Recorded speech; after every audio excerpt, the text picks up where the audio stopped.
Notice the picture up on the screen, and you'll notice two dates. It's important to note every single one in this room has the date we entered the world, right there on the left. That's the date you were born. And every one of us has another date. That one on the right is yet to be completed, but trust me, it will. Now, obviously, we don't have much control over those two numbers, do we? Not really. I didn't choose to get born. I didn't choose to be an American. I didn't choose to be born to Betty and Luke Godwin. I didn't choose anything. They didn't ask my permission if I could come. I'm here. So I reckon nobody's going to ask me when I'd like to leave either. People ask me sometimes, what do you want people to say at your funeral? I'd like somebody to stand, scream, and say, look, he's moving. Now, I'm not big into that dying, but it will occur. But in between that date on the left, that's the day of your arrival, and the day you'll leave planet Earth, there's that little dash. Everybody see it?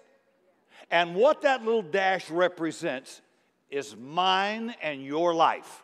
And as small as that little dash seems, all of our living, all of our loving, all of our growing, all of our challenges, all of our accomplishments, all of our efforts, all of our friendships need to be crammed into that one little dash. And yet everything that is written there on that dash is about the only thing you have mostly control over. I do. You do. So the question I want to ask you this morning as we get started is, what are you going to do with your dash? We all get one, but only one. Wise people have reflected on this for a long, long time. And you have to, because our lives go by so fast. I mean, some of you in your 40s look young to me. You know, when you're up in the 70s, everybody's young. And you never thought you'd ever be there, but hey, welcome to senior citizens. Here we are. So David says this in Psalms 90, verse 12. Teach us to number our days correctly, that we may gain a heart of wisdom. And so what the psalmist is asking here is for God to show him how to live those days, however many there are, wisely. So I've got about 364 days to squander or live wisely. The choice is completely mine.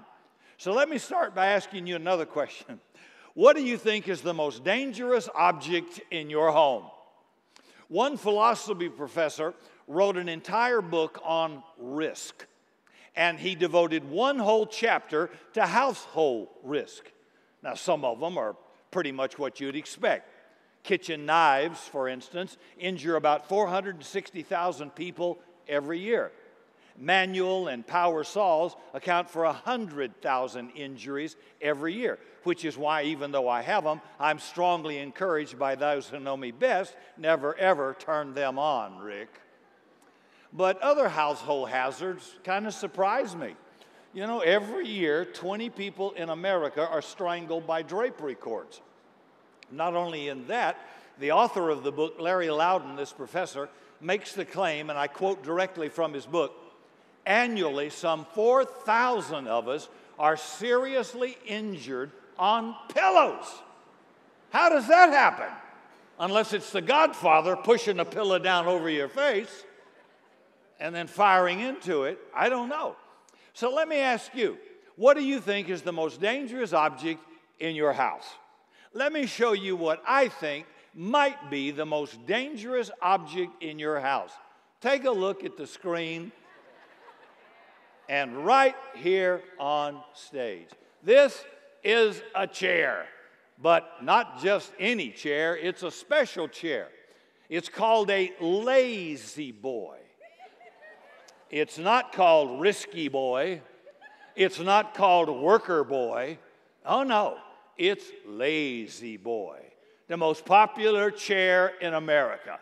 Now, we don't buy a chair like this so we can sit upright at a computer. We buy it for one reason only, comfort. We love comfort. And for those of you that have a chair like this in your home, what's the one object you got to be holding when you're in that chair? Well, besides a cold beer, probably the remote, yeah. Now, I want you to take a good look at our picture again. Does that look like somebody ready to jump into action, poised for an explosive growth and development? Somebody who's ready to suffer for another person in need? And if God were to ask that person, him or her, to do a real difficult thing right now, you think they're ready for the job? I don't think so. So what about our own lives? If your life was primarily devoted to life in that chair, to maximizing your level of comfort, minimizing any kind of stress or problem, if that was the primary purpose of your life, would that jack you up and make your heart pump? Is that enough to make you jump out of bed every morning with anticipation and wonder? Let me tell you what I think is so dangerous about life in the chair. It's not what you do while you're in the chair. It's what you don't do while you're in the chair. It's the relationships you never deepen. It's the people in need you never even see. It's the great, desperate, needy, urgent prayers you never pray. It's the noble thoughts that you never think. It's the races you never run. It's the battles you were made to fight that you never fight. The laughter you don't laugh, the tears that you never cry. It's the great adventure of life with God that you were made for. You never go on. You didn't even show up. See, you were made for something more than just life in that stinking chair. We're all made to do something more with our lives than just try to secure or maximize comfort and security. You were made to spend your life in a risky partnership with a dangerous God. That's why this chair might be the most dangerous object in your house. By the way, I got this from Nathan. I tried to get him to sit in it for me, but he would not do it. Okay. And I'm not saying you need to hop out of your lazy boy and go parachute out of an airplane or, go over Niagara Falls in a barrel. It's really about making your ordinary life an adventuresome partnership with God. It's waking up in the morning and saying, no matter what your career or calling, God, what do you have for me to do today? What's on the agenda? I'll do it. And pretty much throughout the Bible, you see God calling people out, challenging his people to take on a particular assignment or some risky task. And what I've seen is that whenever God calls somebody, there's a pattern, and it always goes about the same way. So what I'd like to do in the time remaining is to walk us through 5 areas that seem to be present when God challenges his people. Challenge number 1, that's the call. God's asking somebody to do something. So let me ask you this. Can you think of anywhere in the Bible, God interrupts somebody's life and asks them to do something easy? You better read your Bible. When does God interrupt somebody's life and say, look, I got an assignment for you. Don't worry, it's pretty quick, it's easy, not much cost, not much demand attached to it. I haven't read it. You see, it doesn't happen like that. In fact, God rarely gives anybody an easy job. Just read Hebrews chapter 11, where you read about one person after another whose lives got interrupted by God, calling them to do something that would perm straight hair and straighten curly hair. Frightening, right? Are y'all okay? You gonna let that little bit of rain calm you down after all those football games last night? Come on. I know some of you out of this place. This is not the real you I'm looking at right now. This is the religious you. So God comes to a guy called Noah, and he says, hey, Noah, I want you to build me an ark in the face of ridicule and restart the whole human race on earth. Say, what? Yeah, and God comes to a guy called Abraham and says, I want you to leave everything familiar to you. I want you to go to another nation. I want you to immigrate. I'm going to show you when you get there. He went out not knowing where he's going. Let me try that, huh? No GPS coordinates there. Then God comes to a guy named Joseph, and he says, I want you to be faithful to me when you're betrayed by your brothers, you're falsely accused by a woman of assault, you're in prison, and you're a slave. So God comes to Moses. He says, I want you to leave a life that's very posh and comfortable and entitled, and go back to Egypt in order to defy the Pharaoh. Listen, more than anything else, I want you to know God does love you. He loves us intensely. He wants you to know Him, to experience His grace and goodness and enjoy His presence forever. Okay, that being said, we need to realize God is not spending nearly as much time developing new ways of bringing comfort into our lives as we'd like Him to. Sorry. It's so important that we understand this because we live in a world where comfort is one of the things we're most often encouraged to pursue. You know, to give our lives, to buy at any cost. And sometimes people will think about God like, I followed God. I said yes to God, and He didn't make my life so comfortable. He didn't give me all the things I wanted to feel safe and secure and well off. And they feel as though maybe there's something wrong with them or something wrong with God. But God never promised that. You've been watching too much Christian TV. When God calls people, it may be to something very much outside your comfort zone. So it starts with that challenging call. Number two, there's always a response. In every case, the person whose life God interrupts will express his or her initial reaction directly to God. And after God gives somebody a hard assignment, how often do you think that person responds anywhere in the Bible by saying, man, what a great opportunity. Defy Pharaoh, take on the Midianites, spend the night in the lion's den, walk into a fiery furnace, face rejection, flogging, chains, and prison. Wow, fabulous. What a great challenge. Merry Christmas. Thank you, God. Never do people respond like that. The response is almost always fear and inadequacy. Sometimes it's fear of inadequacy. God comes to a guy named Gideon. He says, hey, Gid, I want you to save my people from the Midianites. I want you to be the guy that leads them into battle. And look at Gideon's response to the call.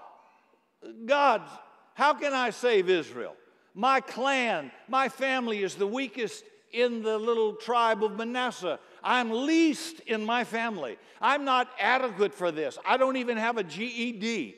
God, you don't know my family. It's dysfunctional. It's the most dysfunctional family in all of Manasseh, and I'm the lowest functioning person in my family. You talk about a bad self-image. This is the guy God's talking to. Sometimes it's fear of failure. God asked Moses to send out some scouts to explore the promised land He was going to give them. And then of that 12, 10 came back with great excitement and said, the land we explored devours all who live in it. It's huge. And the people we saw there were of a great size. They were giants. We were grasshoppers. We could never do it. We ought to go back home. We're going to fail. Now, they probably go to church. Yeah, who needs the devil when you got these kind of Christians around you? I mention this because sometimes people say things like, well, Rick, God would never ask me to do something that I couldn't handle. Really? Where'd you get that? Huh? You've been reading comic books. What? Really? No, to the contrary. He will never ask you to do something you can do without Him. Yeah, without Him, see? You see, in the Bible, when God calls somebody to do something, their initial response is almost always, they're scared to death. So if there's a challenge in front of you, a course of action, a road that you walk down, it would cause you to grow and be a blessing to people that are around you, but you're scared to do it, don't say no, because there's a great probability that God's in that challenge. And I'll go a step farther. If you're not facing any challenges too big for you in your life right now, and it's been a long time since you've been scared, it's really possible you've been in this chair too long. Yep, you got bed sores on your bottom side. What's in your heart to do? Maybe God's nudging you regarding the homeless. Maybe He's tugging at your heart to reach out to those with AIDS. We've supported the AIDS Foundation downtown. Or to share your faith with more people around you. Maybe you see the need for more Bible training. Is God telling you to step up to the plate? Maybe start a Bible study or teach a class or get yourself involved. Maybe you see the need for maybe community, relationship, and He's nudging you to start a connect group. I don't think I've ever done anything I felt adequate to do, ever. I mean, you wouldn't see it on the outside, but inside, I was feeling it. I don't think I can do this. I don't think I'm qualified to do this. This thing may fail. Those voices go off in everybody I know. So you're not the Lone Ranger, okay? You see, I've never known anybody who had a deep, risky, bold faith in God that led in an easy, comfortable, challenge-avoiding life. Ever. Ever. Because that chair does not build a faith worth having. It doesn't lead you into a life that's worth living. Nobody gets to the end of their life and looks back at time in this chair and says, man, were those great memories. Those were awesome days. No. So God calls, and almost always people are scared. People feel inadequate. Then number 3, then God gives a promise. God gives some reassurance. You know, a striking thing about these stories of God calling people is that even though people almost always have an initial response of inadequacy, of fear, God never reacts to them by saying, well, George, I can see where this would be pretty scary, so never mind. Don't worry about it. I'll ask somebody else. See, God knows people get scared, and he makes a promise then. He says to Gideon, hey, the Lord is with you, O mighty warrior. He's hiding in a wine press. Mighty warrior, my foot. Are you kidding? This guy's got tons of issues. He's terrified. But God sees in us what we can become as we walk in his power, grace, and authority. Who would have ever seen that in Gideon? Right? Who would have seen in a hooker down in Jericho the messianic seed line coming through her womb? God loves to use what religious people despise. Yeah. God says to Joshua these magnificent words. Have not I commanded you? Be strong and courageous, because you're going to need it. Do not be terrified. Do not be discouraged. Why? For the Lord your God will be with you wherever you go. And some of you need to write those words down and carry them with you all week wherever you go. I'm not doing this alone. God says, I will be with you. And when the big I shows up, you and him are a majority. That's a fact. And again, it's very, very important you understand what these promises mean. They don't mean that if you follow God, nothing bad will ever happen to you. God never promises if you follow him, your life will be easy. You'll live in a gated community, a nice high-dollar zip code. You'll have a hot mate, and you'll have all the money in the world. Again, you've been watching some dumb TV programs. That is not the promise of God. All of us who follow Jesus follow in a way of faith for which countless people have given their lives. In Romans 8:38 and 39, Paul wrote to a young church in Rome. He said, I'm convinced that nothing, not height, nor depth, nor angels, nor demons, nor powers, principalities, danger, nakedness, famine, sword, nothing is able to separate me from the love of God. Notice he doesn't say nothing is able to harm me, because plenty of them died. Nothing is able to separate me from the love of God. God calls somebody. The person's scared, feels inadequate. God gives a promise, a reassurance. I'll be with you. Number 4. That leads us to this next component, which is the time of decision, where you need to decide what you're going to do or not do. Now, of course, you feel scared. You feel inadequate. You've measured or counted the cost. You've considered how much time in the chair you're going to have to give up in order to do it. And even with God's promises, you still wonder if you could ever pull it off. Will it really work? In spite of what I'm sharing here, you're going to get a thought that said, God, why would you interrupt my life like this?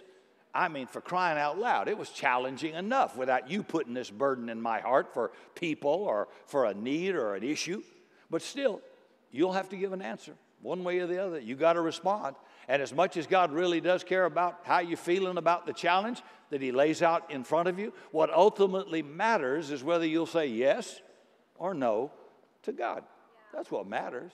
What matters is whether we say yes to the challenge, yes to a life of adventure with God, or just lay down in the lazy boy chair.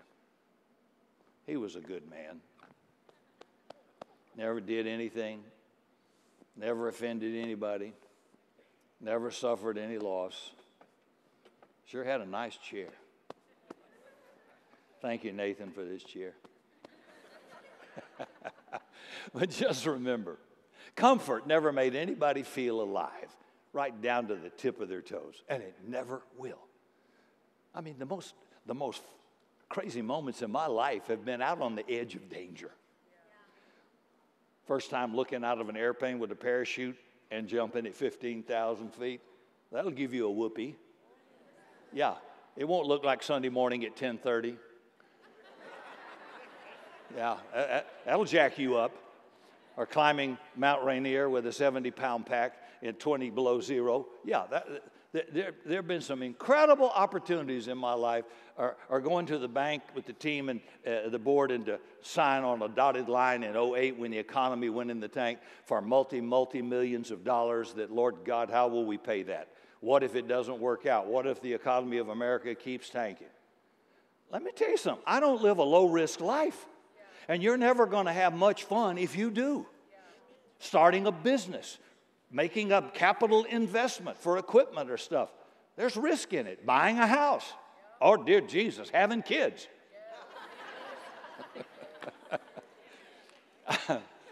I went in for a shot for when I had rotator cuff surgery, the only surgery I ever had.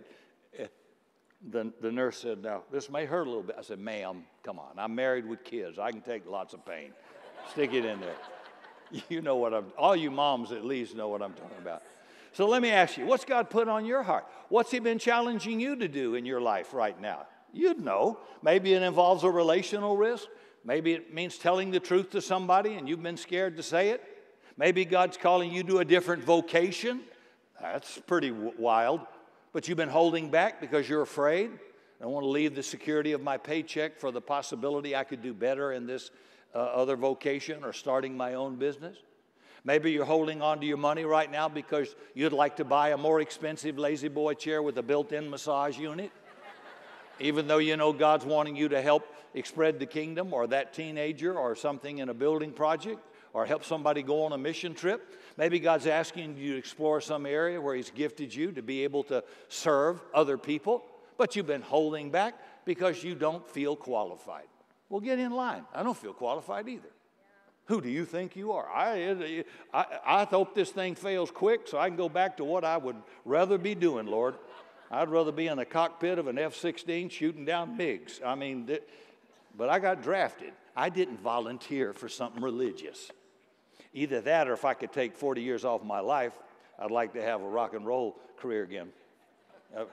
Well, it's more exciting than 10:30 in church. Okay. At least the people there were a little bit wild, a little bit excited. Yeah. I had a wildlife expert tell me one time, he says, Rick, you can tame a wild duck, but you can never make a tame duck wild again. And the problem with religion, it has tamed so many of you. It has calmed you down and just defrocked you and made you impotent and sterile. I'm speaking spiritually now.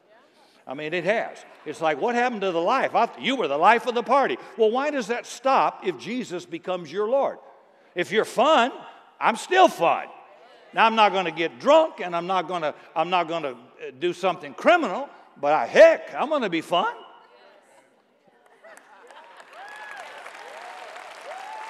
I don't know.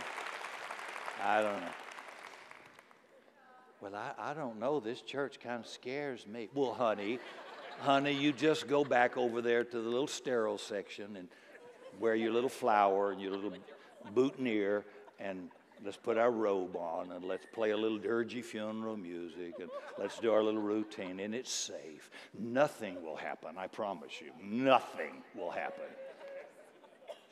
Dumb. I mean, let the mule out of the barn occasionally, huh? Get a bit of fire in your belly for something. People without passion never do anything. Is there a fire in your belly? Light a match, For some of you, there's a secret sin or a struggle nobody knows about, maybe an addiction or some pattern that's very embarrassing and destructive, and you've been scared to death somebody would find it out, so you've never gotten help. And the challenge for you would be, will you lay down that mask of pretense of saying, well, everything's okay. How are you doing? I'm fine. Would you come out of hiding in order to start that journey of healing? See, even God can't heal you and take care of you until you admit you got a problem.